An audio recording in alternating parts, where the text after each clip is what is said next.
복음이 고플 때 복음 한 끼. 그동안 우리는 이곳저곳에서 구원은 죄 용서받는 것이다.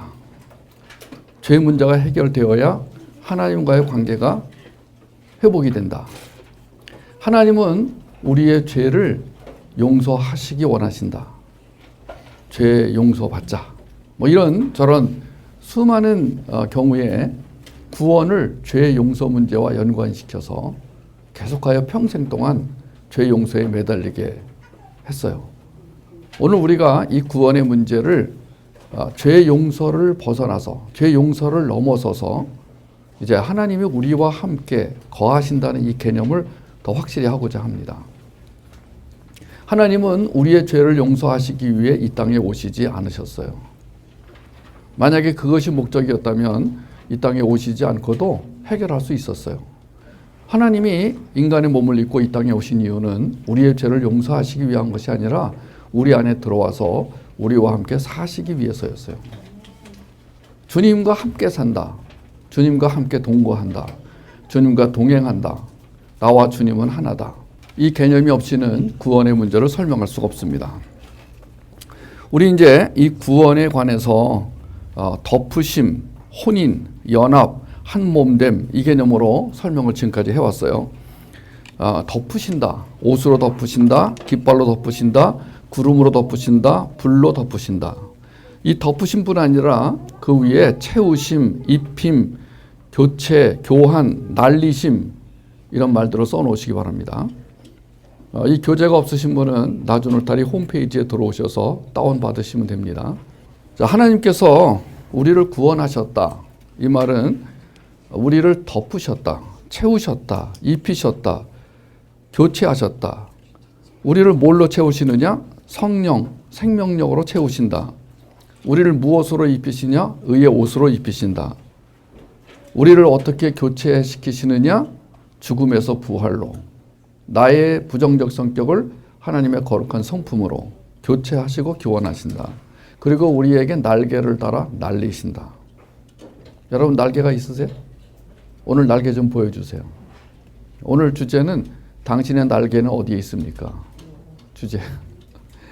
그래서 우리가 이제 이 생명을 가진 자로서 생명력을 날개 삼아 하늘을 날며 비상하며 살아가는 것을 성화라고 설명했습니다. 이 혼인과 연합을 통해서 우리는 거룩한 백성의 삶을 살 수가 있습니다. 그리고 하나님의 나라 완성에 기여할 수 있으며 천국을 소유한 자가 됩니다. 거룩한 성도의 삶이라는 것은 하나님이 나를 선택하셨다. 나는 창세전부터 예정된 자다. 이것을 인정하는 거예요. 하나님의 작정하심과 예정하심 속에서 섭리와 경륜을 믿는 거예요. 이런 사람들이 하나님 나라의 완성에 기여할 수 있고요. 천국을 소유할 수 있습니다. 하나님 나라는 가시적이에요. 물질적이에요. 구체적이에요. 8 영역을 하나님의 통치 아래 가져가는 거예요.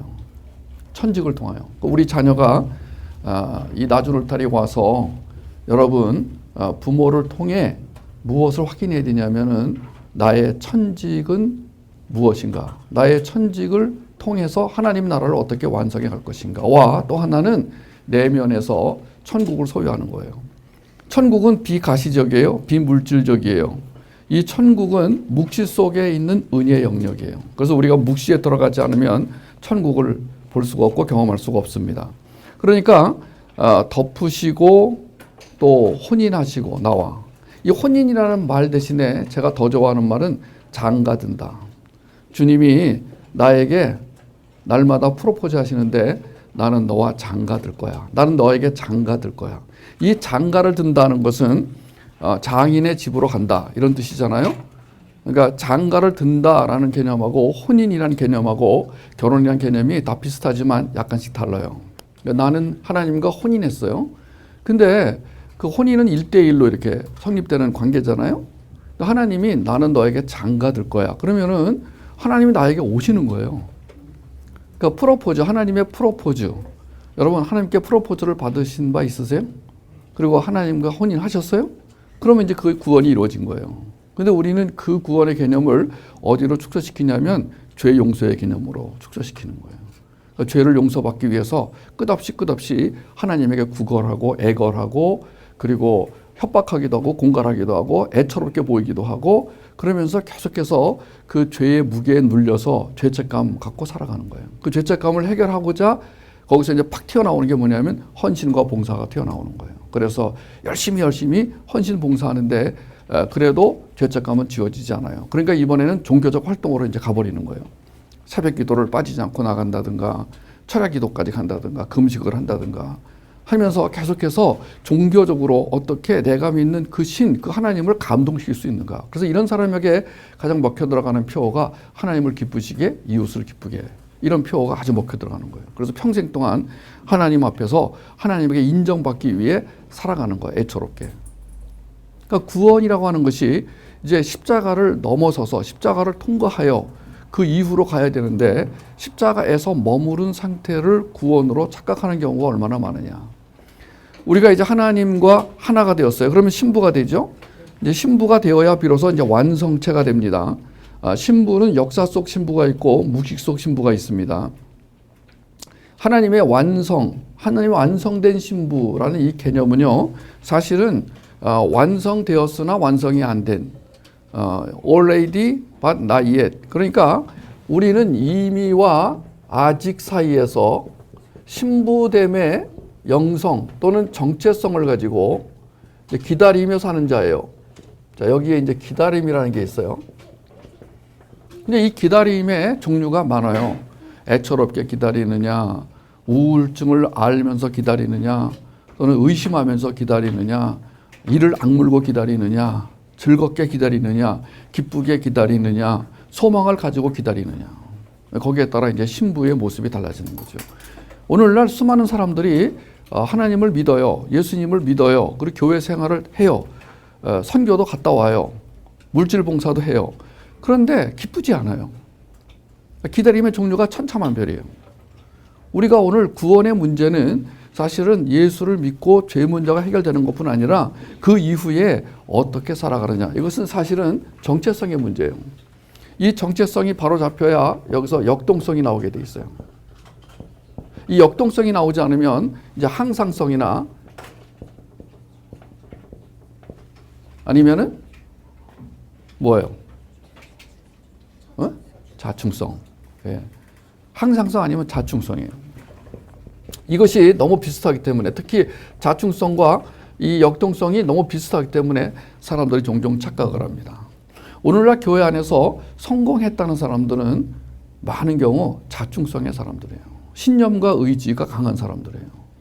이런 사람들이 이제 신념과 의지를 발동하여 살다가 딱 어디서 부닥치냐면 죄 문제에서 부닥치는 거예요. 그래서 이 사람이 종종 자주 외치는 게 회개합시다. 회개합시다. 그리고 하나님을 기쁘시게 해드립시다. 라는 말을 하는 거예요. 우리가 이제 이 정체성과 역동성이 분명한 사람에게 나타나는 가장 대표적인 모습이 기다림이에요. 이 기다림 끝에 뭐가 있어야 되냐면 소망이 있어야 됩니다. 자, 소망은 뭐죠? 볼 수 없는 것을 바라는 게 소망이에요. 소망은 희망과 달라요. 희망은 내가 바라는 것을 바라는 게 희망이에요. 여러분의 희망사항은 뭐예요? 올해 병 걸리지 않고 사는 거죠. 그죠? 예, 올해 돈 많이 버는 거죠. 예, 돈 모으는 것. 그리고 남편에게 사랑받고 아내에게 인정받는 거죠. 그 희망이에요. 여러분 희망사항은 이루어질 수 있어요. 그런데 소망은 볼 수 없는 것, 바랄 수 없는 것을 바라는 게 소망이에요. 자, 우리가 이제 여기 이 소망을 바라보려면 어디로 가야 된다고요? 이제 묵시 속으로 들어가야 돼요. 자, 묵시는 뭐라고 그랬죠? 이게 체계화된 계시라고 그랬어요. 이제 이리로 가지 않으면은 이 묵시를 굉장히 이상하게 여길 수가 있어요. 저 신비적 방법으로 묵시를 인정하면은 이제 무슨 환상을 본다든가 무슨 방언을 한다든가 뭐 때로는 환청을 듣는다든가 뭐 이러면서 이제 신비적인 방법으로 묵시를 이해할 수가 있어요. 그러니까 우리는 하나님이 우리의 계시해 놓으신 그 복음, 이 복음 안에 들어가서 그 복음이 만들어 놓은 하나님의 세상, 여기를 이제 들어가면 그럼 비로소 이제 우리가 완성된 자기 모습, 완료된 자기 모습, 완성된 역사, 진정한 의미의 종말론을 정리할 수가 있죠. 그렇게 되면은 이 사람은 역동적인 삶이 되는 거예요. 역동적인 삶에서 나타나는 가장 대표적인 특징이 뭐냐면 하나님의 성품을 갖게 되는 거예요. 하나님의 성품의 대표적인 것이 뭐냐면 사랑이에요. 아가페 사랑이에요. 이 사랑이 결핍이 되니까 온갖 문제가 발생하는 거예요. 이 사랑이 결핍되면은 제일 먼저 나오는 게 우울증이에요. 이 우울증을 해결해 보고자 선택하는 것이 이제 대체물이에요. 우울증이 오히려 하나님을 향하게 할 수도 있어요. 죄책감이 오히려 하나님에게 향할 수 있어요. 그것은 이제 돼지우리라고 하는 어떤 특정한 장소, 어떤 특정한 상황에 들어가면 그것이 은혜의 장소가 될 수가 있어요. 그러나 이 돼지우리가 은혜로 가지 못할 때 어떤 일이 벌어지는가? 우린 그것을 역경을 통하여, 하나님이 역경을 통하여 이제 나의 뭐를 알게 하시느냐? 나의 본질을 알게 하세요. 그 본질은 하나님과의 관계 속에서 이제 나타납니다. 하나님과의 관계가 어떻게 형성이 되느냐? 이 관계는 특별히 많은 사람들이 doing으로 관계를 증명해 보려고 애를 씁니다. 그래서 나는 하나님의 자녀예요. 하나님을 기쁘시게 해드릴게요. 하나님 아버지를 기쁘시게 해드릴게요. 구두도 닦고 그 다음에 아버지가 자던 이불도 곱게 개고 아버지가 해야 할 일을 대신하고 끙끙대면서 힘든 일을 마다하지 않으면서 하나님께 기쁘시게, 하나님 아버지를 기쁘시게 하려고 하지만 하나님 아버지가 얘야 그냥 놔둬라, 내가 하마, 그것은 내 일이다 라고 말하면 머쓱해지는 거예요. 그래서 이제 이번에는 종으로 살기 위해서 이제 기특하죠? 시간의 자유, 물질의 자유, 의지의 자유를 포기하고 나의 것은 아무것도 없습니다. 내 인생은 전부 하나님 것입니다. 그리고 이제 종으로 살아요. 근데 뭔가 쓸쓸해요. 자기 것이 없다는 것 때문에 쓸쓸해요. 주먹을 펴면 아무것도 없어요. 마치 바닷물을 잡아가지고 탁 놨을 때 물이 다 흘러내리는 것처럼 아무것도 없어요. 눈에 보이는 게 없어요. 가시적인 게 없어요. 여러분, 사실은 많은 사람들이 왜 이렇게 사냐면은 하나님을 오해하기 때문이에요. 하나님을 오해한다. 하나님을 이해하지 못한다. 하나님이 누군지 모른다. 그래서 이제 우리가 계시 속에 들어가 봤더니 하나님이 원하시는 것은 뭐냐면 무엇을 하느냐보다도 너 어디 있느냐 또는 너 어떤 상태냐 이걸 하나님이 물으신다는 거예요. 그럼 우리는 어떤 위치에 가 있어야 되느냐? 첫 번째, 프로포즈 받기 좋은 위치에 가 있어야 된다. 여러분, 어떤 남자가 프로포즈 하려고 그러는데 여자가 없어요. 이 여자 어디 갔지? 저기 가서 혼자 노래 부르고 있어요. 그래서 남자는 지금 프로포즈 하려고 그래요. 겨울 왕국 2에 보면은 지금 프로포즈 하려고 하는데 그때마다 사건이 벌어져가지고 프로포즈를 못해요. 근데 마지막에 이제 겨우 프로포즈가 성공해가지고 이제 결혼을 하죠. 자, 프로포즈 받기 좋은 위치는 어디예요? 바로 하나님의 계시, 하나님의 복음, 이것을 먹을 수 있는 위치라는 거예요. 이 복음을 먹을 수 있는 위치라는 거예요. 제가 이번에 부산 NCS 학생들을 데리고 이제 시드니 가가지고 훈련을 받고 왔는데 그때 가서 간식을 먹이지 말자. 간식은 안 된다. 처음에는 애들이 입이 튀어나오고 간식을 먹고 싶어서 어떤 애는 몰래 들고 가다가 나한테 걸리기도 하고 갖다 놔. 좀 먹으면 안 돼요? 갖다 놔. 이거 하나만 먹을게요. 갖다 놓으래니까 입이 튀어나가지고 갖다 놨어요. 그 다음 어떤 일이 벌어졌냐면 밥 시간이 되니까 너무 맛있게 먹는 거예요. 대개 교회 수련회에서 어떤 부분에 실패하냐면은 애들에게 너무 많은 간식을 줘가지고 식사 시간이 되면은 애들이 불평하는 거예요. 반찬이 시원찮다, 먹을 게 없다. 그래가지고 애들이 밥을 대부분 다 남겨가지고 내가 수련회 강의를 하러 가보면은요, 그 잔반통에 음식이 그냥 산더미처럼 쌓여 있는 거예요. 그러면서 이제 거기 식당 하시는 분이 애들이 밥을 안 먹는다. 왜 안 먹겠어요? 배가 부르니까 안 먹는 거죠. 여러분, 우리가 복음을 먹을 수 있는 위치, 복음을 먹기 좋은 위치, 우리는 그 중에 하나가 뭐예요? 우물가. 자, 오늘 돼지우리와 우물가 이 단어를 여러분 잘 살펴보시기 바랍니다. 요한복음 4장에 사마리아 여인이 예수님을 만나 삽니다. 그 여자에게는 뭐가 필요했냐면 생수가 필요했어요. 이 생수를 오늘날 우리의 용어로 바꾸면 생명력이에요. 그러니까 이 여자는 지금 뭔가 답답하고 눌리고 억울하고 허전하고 쓸쓸하고 외로워서 못 견디겠어요. 그래서 이 여자가 이제 그 외로움을 이기기 위해서 선택한 것이 남자라는 대체물이었어요. 이 남자를 어디 가서 구했을까요? 성경은 나오지 않는데 아마도 그 당시에 무슨 카바레가 있었다면은 무슨 클럽이 있었다면 그런 데 가지 않았을까요? 왜냐하면 길 가다가 뭐 어떤 남자를 데려올 수는 없는 거 아니에요. 이상한 여자라고 욕이나 먹기 쉽지. 길 가는 남자한테 오늘 저랑 자주 쉬겠어요? 이렇게 말한다면 이상하잖아요. 그러니까 뭔가 이 여자는 그 남자를 찾으러 대체물을 찾으러 헤맸을 것이 분명해요. 그러면서 자기를 이제 비하하겠죠. 내가 왜 이렇게 살아야 되나? 나는 정말 구제받기 힘들어. 그러다가 누군가 이제 이 여자에게 그 문제를 지적하면 이 여자는 둘 중에 하나겠죠. 막 발악을 하고 반항을 하거나 아니면 울면서 어디 가서 숨거나. 이 여자는 어떤 형태의 삶을 살았어요? 숨었어요. 그래서 안 나왔어요. 그래서 물을 기르러 올 때도 남들이 안 나오는 시간, 아주 더운 시간, 너무 더워가지고 다들 낮잠 자는 시간에 물을 길러 나왔어요. 거기서 주님을 만나죠. 그러니까 이 여자의 우물가는 그 생수를 먹을 수 있는 장소였어요. 우리의 여러분의 우물가는 어디입니까? 오늘 여기입니까? 잘 오셨어요. 여러분 목마른 여인이십니까? 축복합니다. 축하합니다. 목이 마르지 않다면 굳이 이 시간에 여기까지 오겠어요? 여러분 여기에 올 수 있는 환경이 아닌 사람이 왔다면 그분은 목이 마른 사람이에요. 만약에 올 수 있는 환경인데 왔다면은 뭐 목이 마를 수도 있고 안 마를 수도 있어요. 먹어도 되고 안 먹어도 돼요. 물이란 것은 뭐 그냥 있으면 마시고 없으면 안 마시는 거예요. 그러나 목이 마른 사람에게는, 목 마른 사슴에게는 저 멀리 물을 찾아 떠나야만 되는. 여러분 성경에서 복 받은 사람은 어떤 사람이냐? 종종 그렇게 표현합니다. 목 마른 사슴. 그래서 물을 찾아 헤매는 사슴. 그래서 물을 발견해 가지고 그 물을 너무나 맛있게 마시는 사슴. How about you? 여러분 어떤 사슴입니까?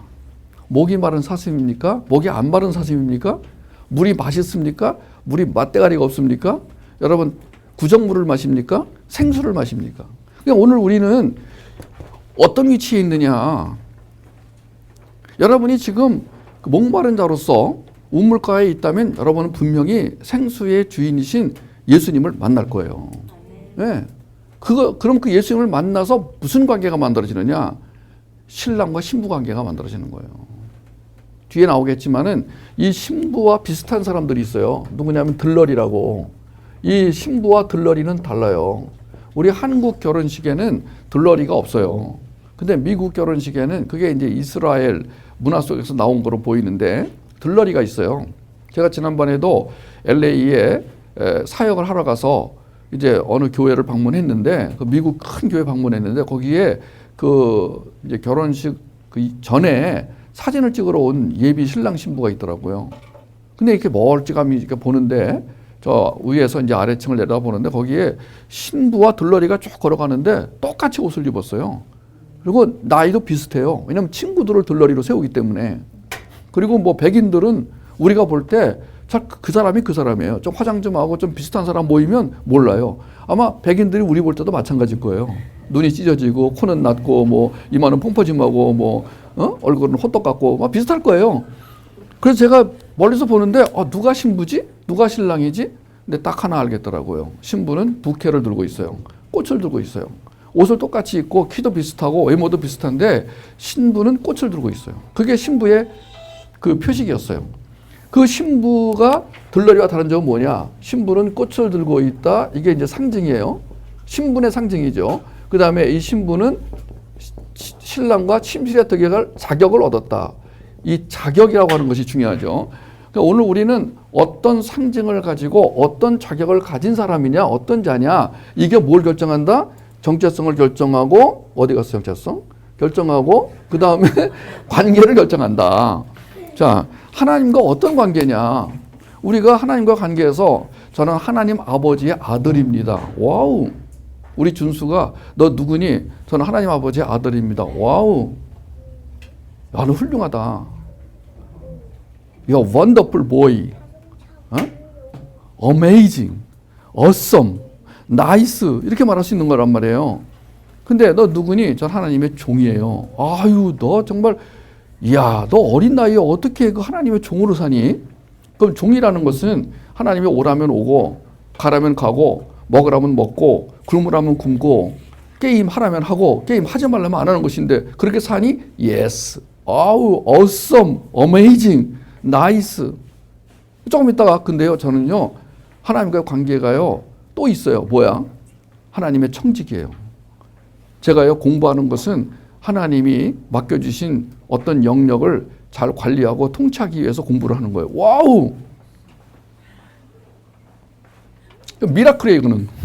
있을 수 없는 일이 일어난 거예요. 조금 이따 얘가 저는요 하나님 아버지의 제자예요. 저는 그래서 지금 제 제자를 물색하고 있어요. 제가 양육할 친구를 찾아서 물색하고 있어요. 부산 NCS의 준영이라는 애가 지난번 NCS 모임에 자기 친구를 데려왔어요. 쌍둥이에요. 똑같이 생겼어요. 그 친구를 초등학교 4학년부터 전도를 해가지고 그 친구를 계속 양육을 했대요. 나름대로.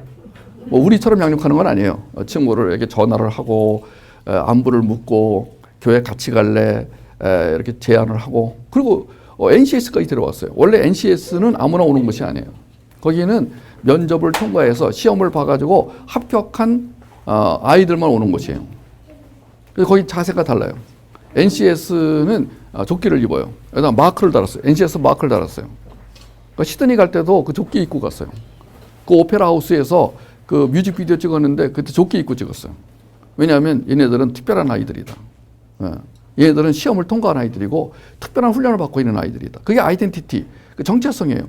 내가 뭘 입고 있느냐, 내가 누구냐, 이게 드러나야 되거든요. 근데 친구를 데려왔어요. 그래서 내가 받아줬어요. 왜냐하면은 이 준영이라는 이 친구가 오랫동안 만나고 나름대로 양육을 해온 친구라고 생각이 들어서 그래, 너희들은 원하면 시험 없이 무시험으로 부산 NCS에 들어올 수 있다. 이렇게 말했어요. 그리고 제가 그 NCS 교장, 뭐 우리 지부장에게 이렇게 말했어요. 얘네들이 원한다면 NCS에 특채를 해라. 그런데 부모를 만나야 된다. 부모를 만나서 NCS에 대해 설명을 하고 부모가 기꺼이 보낼 수 있다. 부모가 어떤 상황에서 같이 함께하고 도울 수 있다면 합격이다. 우리가 하나님과 어떤 관계가 있느냐. 자, 첫째는 뭐라고요? 어떤 관계라고요? 프로포즈를 받기 좋은 위치. 두 번째는 복음을 받아먹기 좋은 위치. 세 번째는 주님을 만나기 좋은 위치. 그게 일종의 우물가라는 거예요. 일종의 돼지우리라는 거예요. 돼지우리는 아버지를 인식하는 장소였어요. 우물가는 생명의 주님을 만나는 장소였어요. 그 다음에 주님께서 우리에게 물으세요. 너 어떠니? 자, 그러면 첫째, 죽은 땅 상태여야 된다는 거예요. 여러분 그 마태복음에 보면은 그 네 개의 밭이 나와요. 길가밭, 돌밭, 가시떨기밭, 좋은 밭. 좋은 밭이 나와요.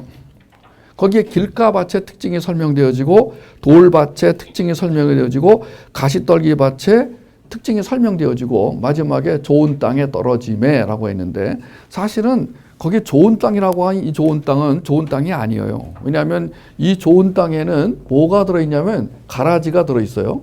모든 땅에는 가라지가 포함되어 있어요.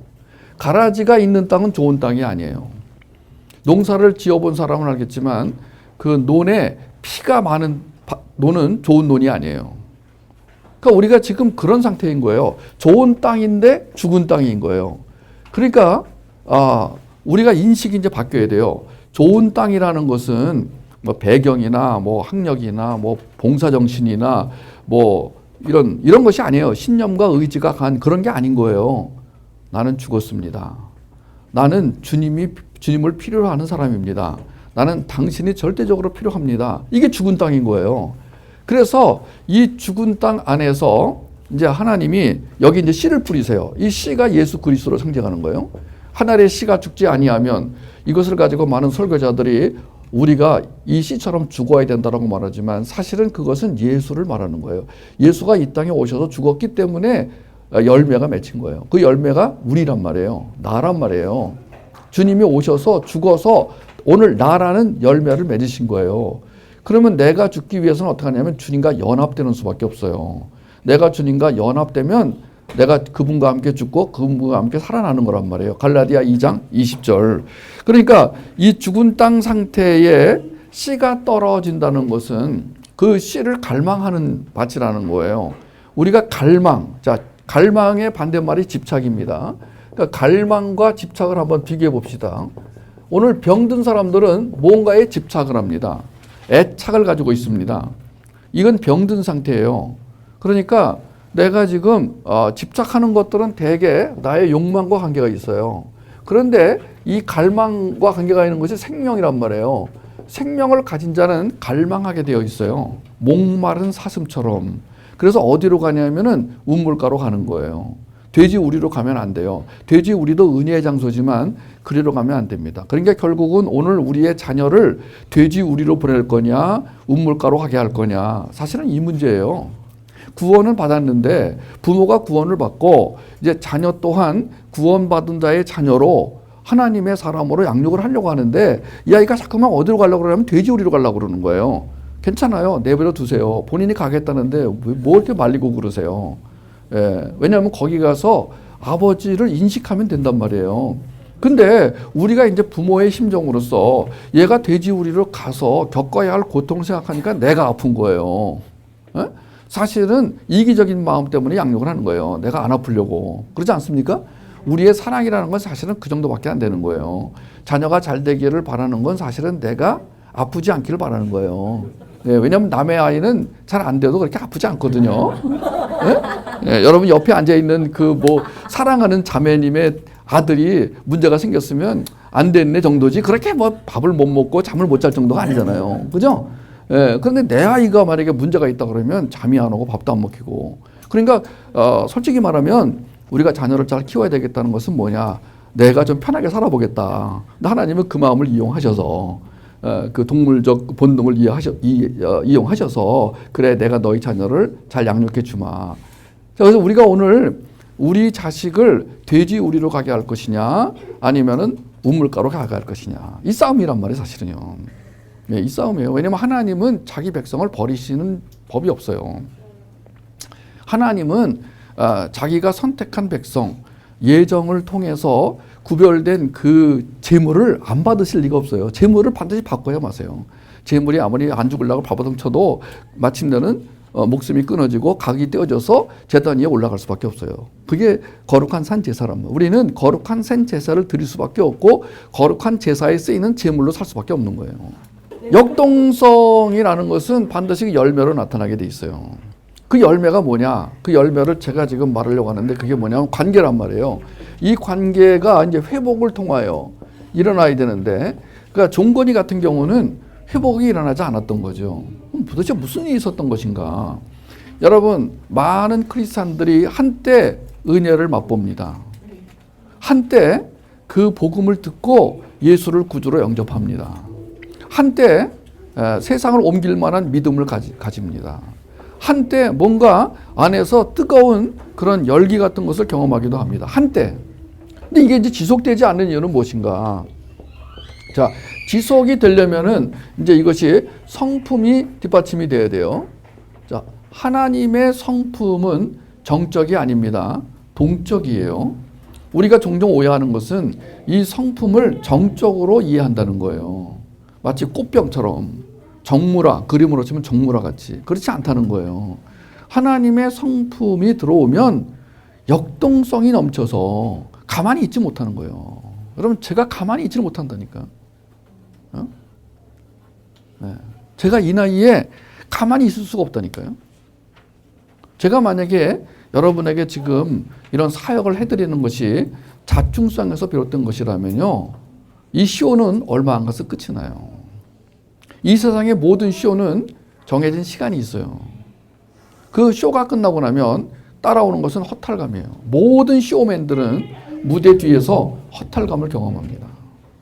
과거에 윤영주 장로가 저에게 해주신 말이 있는데, 그 가수들이 무대에서 날뛰면 날뛸수록 뒤에 가서 소주를 마실 확률이 높다. 소주를 왜 마시느냐? 허탈감, 우울감 때문에.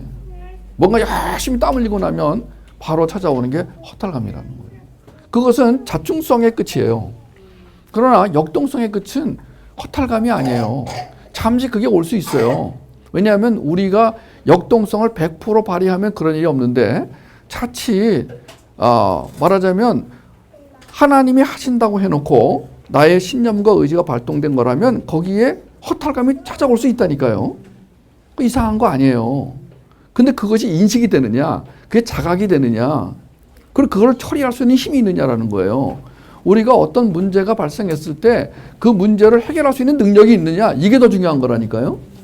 예. 그러니까 종건이 같은 경우는 그게 없었던 거예요. 그 이후에 이 아이에게 닥치는 문제들을 해결하지 못하고 살아온 결과 그는 어떤 사람이 되었는가. 주변에 소문이 파다했다고 그래요. 이미 민주당에서 영입을 하기 전에 소문이 파다했다는 거예요. 한 다리만 건너면 알 수 있었던 것을 이해찬 대표가 모르고 있었다. 왜? 너무 비밀리에 급속히 진행하다 보니까. 그러면 주위에 있는 친구들이 다 알 정도로 이 아이는 망가져 있었던 거예요. 그럼 그 망가졌다는 걸 우리는 뭘로 아느냐? 자, 여기 지금 회복을 가름하는 게 뭐라고요? 벽이었어요. 이 벽은 자기가 쌓은 벽돌로 이루어집니다. 이 벽돌을 쌓게 되는 것은 만드는 건 결핍이에요. 이게 이제 상처죠.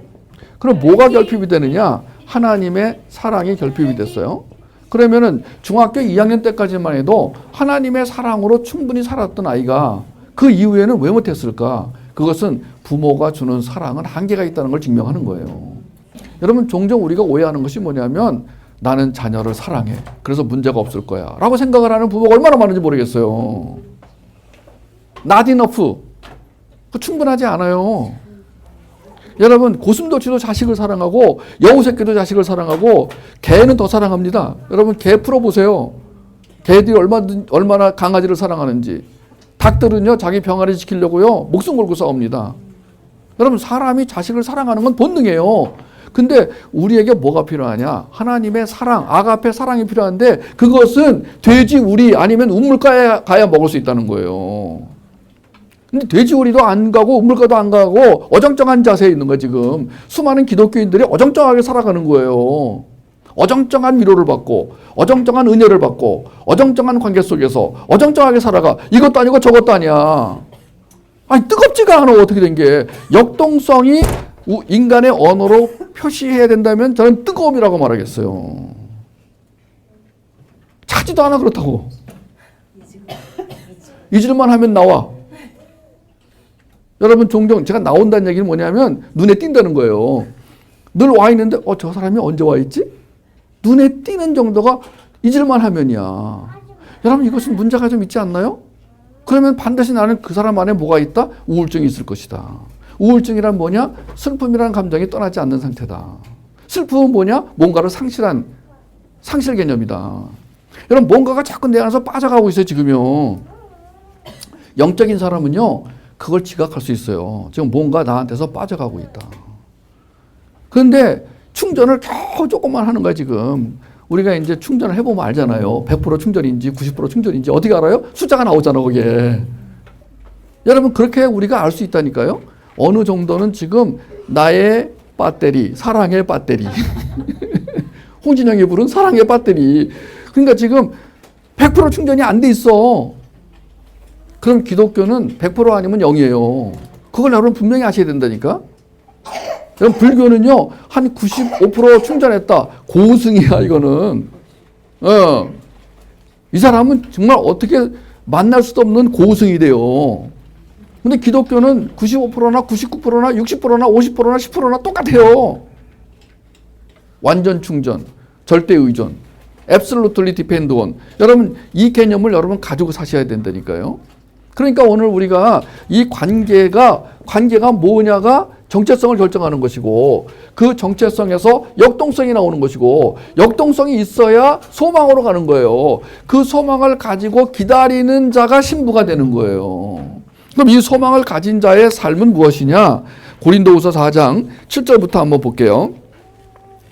우리가 이 보배를 질그릇에 가졌으니 이는 심히 큰 능력을 하나님께 있고 우리에게 있지 아니함을 알게 하려 함이라. 우리가 사방으로 우겨쌈을 당하여도 쌓이지 아니하며 답답한 일을 당하여도 낙심하지 아니하며 박해를 받아도 버림받지 아니하며 거꾸러뜨림을 당해도 망하지 아니하며 우리가 항상 예수의 죽음을 몸에 짊어짐은 예수의 생명이 또한 우리 죽을 육체에 나타나게 하려 함이라. 그런즉 사망은 우리 안에 역사하고 생명은 너희 안에서 역사하느니라. 그러므로 우리가 낙심하지 아니하노니 우리 겉사람은 낡아지나 우리 속사람은 날로 새로워지도다.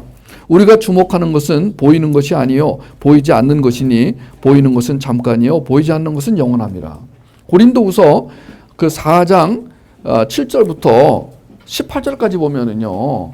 자, 우리가 하나님의 신부가 되었을 때 나에게 장가들 거야. 나는 너와 결혼할 거야. 너와 혼인할 거야. 계속 따라다니면서 그분이 프로포즈 하셔서 제가 이제 마지못해 마지못해요. 사실은 예수 그리스도를 영접할 때 그분이 누구인지 잘 알고 영접하는 사람 별로 없어요. 마지못해 영접해요. 특히 이제 뭐 2대쯤 있고 3대쯤 있고 모태 신앙인들은요 거의 마지못해요. 거의 마지못해 교회에 나와주고 마지못해 부모를 따라가는 거예요. 그래서 이제 그렇게 시작한 신앙이 어느 순간 뭐가 보여요? 이제 묵시의 세계가 보이고 그 내가 믿는 하나님이 누구신가, 예수 그리스도가 어떤 분인가가 이제 인식이 되기 시작하는 거예요. 그러면서 완전히 이제 시각이 바뀌고 삶이 바뀌고 모든 게 다 바뀌어 버리는 거야. 그게 역동성이라니까요. 그 역동성을 가진 사람을 제가 거의 본 일이 없어요. 응? 여러분도 믿을 수가 없다니까요, 제가. 네. 여기 믿을 만한 사람 한 명도 없다니까요. 이게 비극이에요, 이거는요. 네?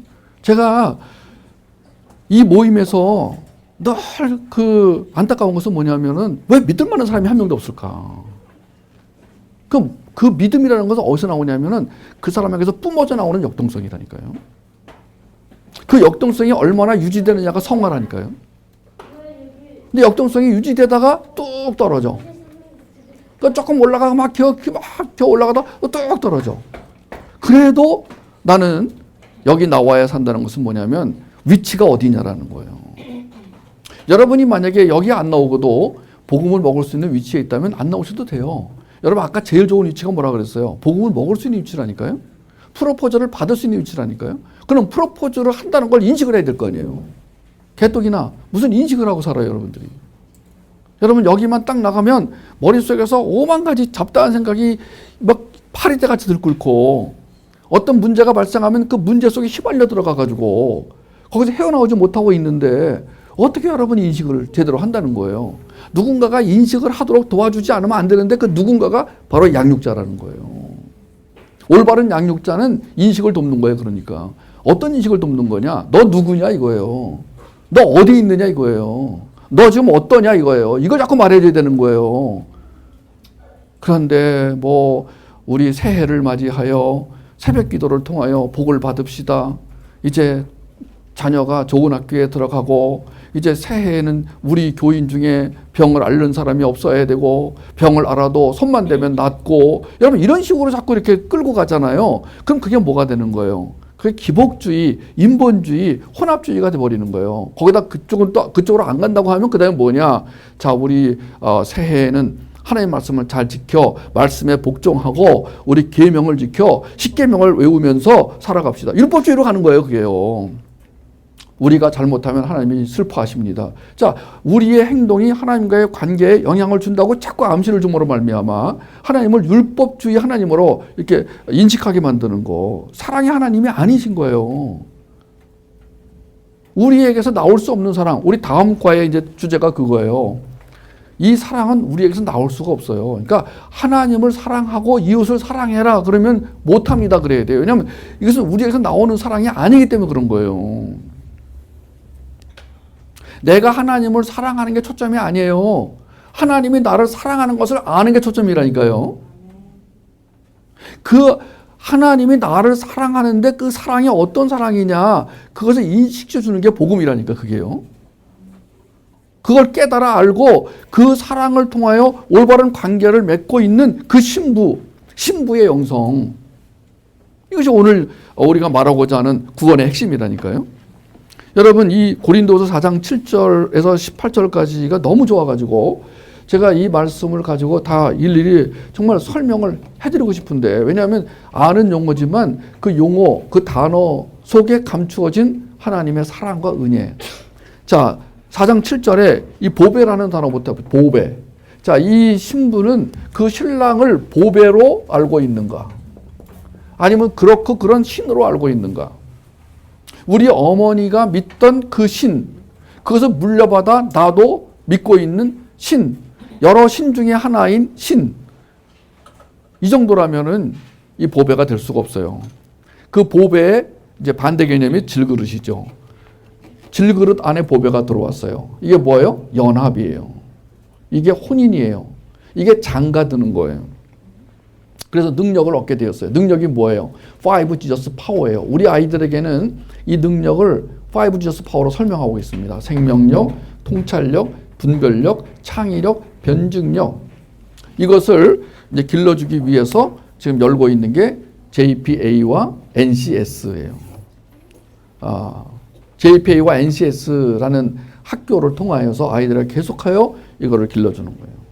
그래서 여기 지금 몇몇 자녀들이 와 있는데 제 강의를 메모하게 하는 거예요. 지금 NCS의 목표가 뭐냐면 읽고 쓰고 말하기예요.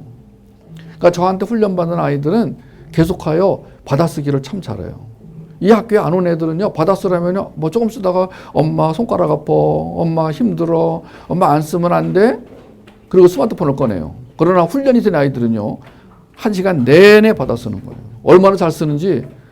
여러분 지금 몇 사람이 지금 부산 지부에 지금 견학을 간다고 그러는데 가가지고 제일 먼저 노트를 보세요. 아이들 노트를. 그것도 저학년 노트를 보세요. 고학년들은 그렇다고 치고 훈련이 얼마나 중요한지 한번 눈으로 확인하세요. 훈련이에요, 훈련.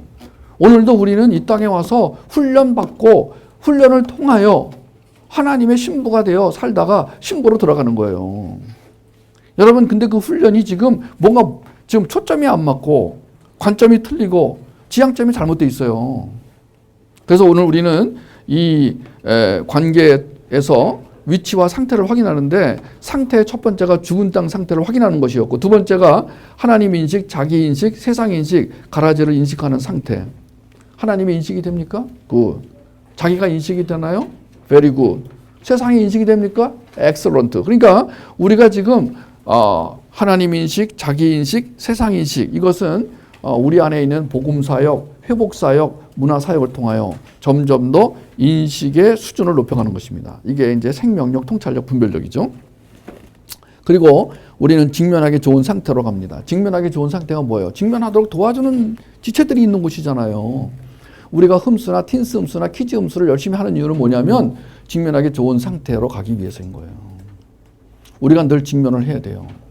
아까 종건이 얘기했지만은 이 친구는 문제가 생길 때마다 직면을 못한 거죠. 그러니까 그렇게 이상한 행동을 한 것이죠.